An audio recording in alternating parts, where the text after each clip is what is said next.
Welcome to the tragic history of England's most passionate monarch, Edward II, the king who loved too much. Edward's father, Edward I, known as Longshanks and the Hammer of the Scots, expected his son to be a warrior. Instead, young Edward preferred hobbies like thatching, digging ditches, and mechanical arts, which the nobility considered peasant work. Edward fell instantly and deeply in love with Piers Gaveston, a witty and arrogant Gascon knight's son who joined his household in 1300. Edward called Piers his dearest brother and ignored all other advice. Edward I was enraged when his son asked to give Gaveston a royal title. The king exiled Gaveston in 1307. However, when the old king died months later, Edward II's first act was to recall Gaveston. Act 1 of Edward's tragedy is the coronation scandal, a dramatic conflict between his love for Gaveston and his duty as king. To secure peace, Edward married Isabella, the 12-year-old daughter of the French king. Isabella was beautiful and intelligent, but her expected fairy tale wedding turned into a nightmare. During the 1308 coronation, Gaveston stole the spotlight. He wore royal purple and pearls and carried the crown of St. Edward.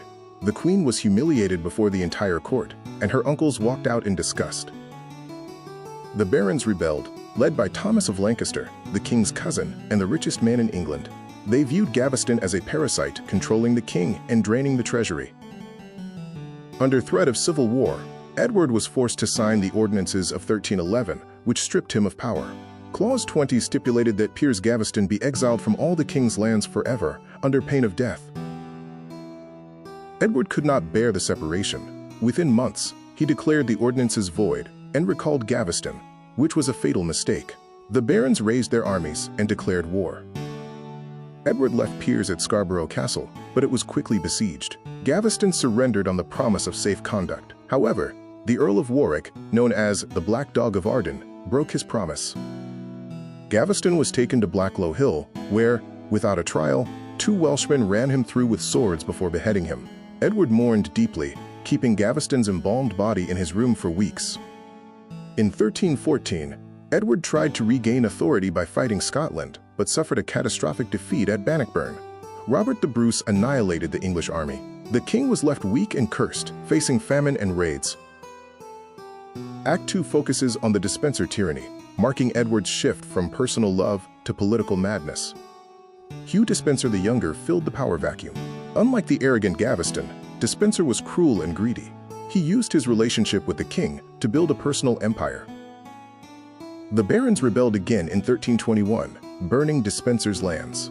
This time, Edward fought back with surprising vigor, driven by a cold need for revenge for Gaveston's death. In 1322, at the Battle of Boroughbridge, Edward defeated the rebel barons. He captured Thomas of Lancaster and had him beheaded outside his own castle. The blood debt for Gaveston was finally paid. With his enemies dead, Edward and Despencer ruled unchecked. They executed opponents, seized vast estates, and rampant corruption meant justice was sold to the highest bidder. Despencer poisoned the king's mind against Queen Isabella, leading Edward to seize her lands and income and remove her children. He treated his wife like an enemy of the state. Act 3 is the Queen's Revenge, where the humiliated Isabella rises to become known as the She-Wolf. Roger Mortimer, a condemned rebel lord, made a daring escape from the Tower of London, drugging guards and climbing down a rope to freedom. He fled to France, waiting for his moment. In 1325, with tensions rising, Despencer sent Isabella to negotiate with her brother, the French king. This was her opportunity. She left England and famously refused to return.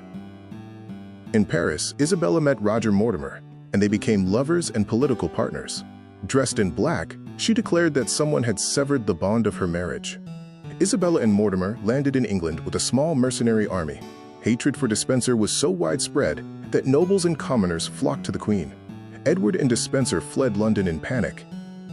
As the king fled, London descended into chaos. The mob seized Bishop Stapledon, an ally of Despencer, and brutally murdered him, signifying the collapse of the regime. Captured in Wales, Hugh Despencer was given a traitor's death. He was hanged, drawn, and quartered, a particularly gruesome punishment for his tyranny and, quote, unnatural influence over the king. In January 1327, at Kenilworth Castle, a weeping and fainting Edward was forced to abdicate the throne to his teenage son, Edward III. he became known simply as Edward of Caernarfon. Edward was moved to Berkeley Castle. Despite being kept in harsh conditions, he survived and wrote poetry about his sorrow, known as The Lament of Edward II. Edward died on September 21, 1327. The infamous story of him being murdered with a red-hot poker to leave no external marks is likely propaganda, although screams were reportedly heard from the castle walls. Ironically, Isabella gave Edward a magnificent funeral at Gloucester Cathedral. His tomb became a site of pilgrimage, with common people revering the tragic king as a saint. In 1330, the young Edward III had enough of his mother and Mortimer's rule. He led a commando raid into Nottingham Castle via secret tunnels, capturing Mortimer despite Isabella's pleas. Mortimer was hanged at Tyburn. Isabella was forced into retirement, but lived comfortably and was eventually buried with Edward II's heart. Edward III became one of England's greatest warrior kings. Edward II once said, "I have ruled my people badly." His personal desires were a death sentence in the 14th century. His tragedy reminds us that in the halls of power, the heart is the most dangerous weakness of all.